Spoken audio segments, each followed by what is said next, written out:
Assalamualaikum warahmatullahi wabarakatuh. Di sini saya akan membahas sedikit materi mengenai statistika. Nah, materi yang akan dibahas pada video ini yaitu pengertian dasar statistika. Ada berupa data, statistik dan statistika, kemudian ada populasi dan sampel. Kemudian yang kedua yaitu penyajian data. Penyajian data dalam bentuk tabel, diagram, dan juga grafik. Pengertian dasar statistika. Kita mempunyai 3 subbab. Yang pertama, data, yang kedua, statistik dan statistika, dan yang terakhir, populasi dan sampel. Apa sih yang kita sebut data itu? Data merupakan kumpulan informasi yang diperoleh dari suatu pengamatan atau penelitian, baik berupa angka maupun kalimat. Bentuk tunggal dari data disebut datum. Contohnya, data tinggi badan murid kelas 12 MIPA 1 sebagai berikut: 155 cm, 158 cm, 162 cm, dan 168 cm. Data ada berbagai macam. Berdasarkan sifatnya, data dibagi menjadi 2, yaitu data kuantitatif dan kualitatif. Data kuantitatif adalah data yang menunjukkan jumlah ukuran objek dan berbentuk angka atau bilangan. Sedangkan data kualitatif adalah data yang menunjukkan sifat atau keadaan objek. Data kualitatif biasa juga disebut data kategori. Selanjutnya, berdasarkan pengukurannya, data juga dibagi menjadi 2. Pertama, data diskrit, yaitu data yang diperoleh dari hasil menghitung. Misalnya, banyak murid di SMA 1 Sendangwangi, ada 700 orang. Kemudian, yang kedua, data kontinu, yaitu data yang diperoleh dari hasil mengukur. Misalnya, tinggi badan Eva yaitu 158 cm. Nah, yang terakhir, macam-macam data berdasarkan sumbernya. Ada 2 juga. Yang pertama, data primer, yaitu data yang dikumpulkan dan diolah sendiri oleh orang atau badan yang melakukan penelitian. Dan yang kedua, data sekunder, yaitu data yang dikumpulkan oleh pihak lain yang dapat digunakan untuk penelitian. Kemudian, syarat data. Pertama, data harus objektif, artinya data yang diambil harus menggambarkan keadaan yang sebenarnya. Yang kedua, data harus aktual, artinya data yang diambil harus tepat waktu atau data terbaru saat itu. Yang ketiga, data harus relevan, artinya data yang diambil harus berkaitan dengan masalah yang akan diteliti. Yang keempat, data harus representatif, artinya data yang diambil harus mewakili objek yang akan diteliti dan menggambarkan keadaan yang menyeluruh dari objek yang diteliti.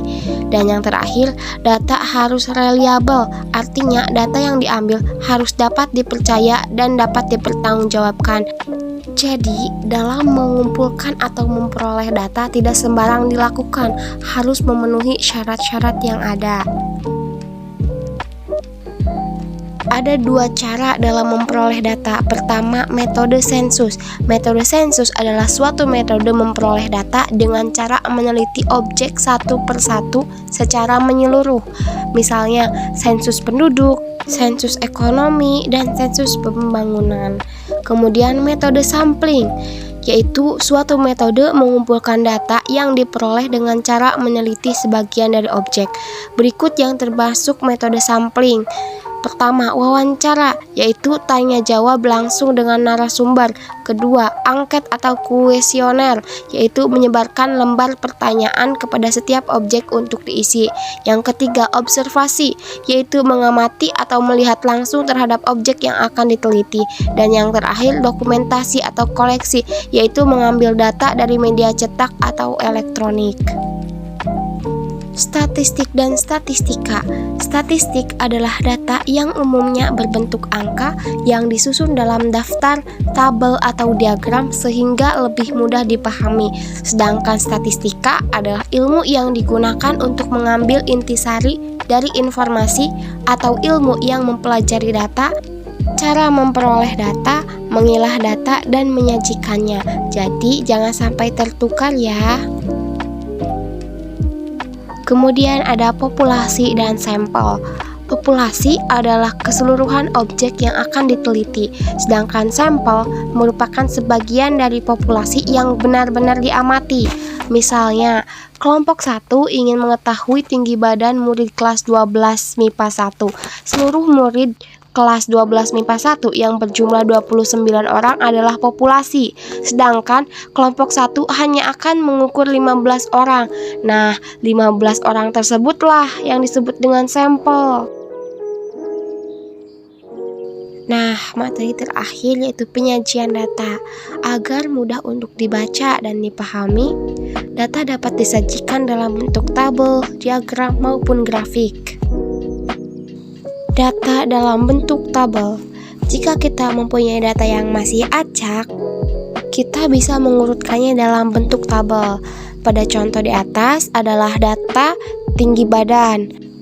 Data tersebut dapat dibaca nih, bahwa orang yang tingginya 150 cm ada 2 orang, yang 154 ada 1 orang, kemudian yang 156 ada 3 orang, dan seterusnya.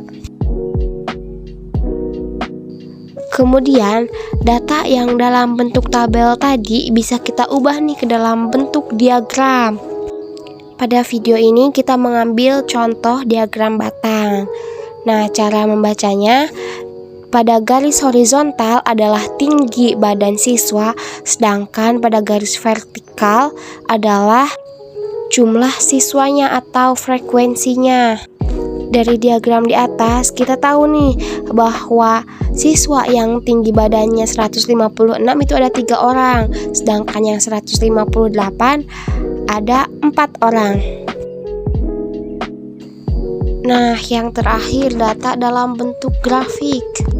Data dalam bentuk grafik sebenarnya mirip dengan data dalam bentuk diagram batang. Pada garis horizontal adalah tinggi badan siswa, sedangkan pada garis vertikal adalah frekuensinya.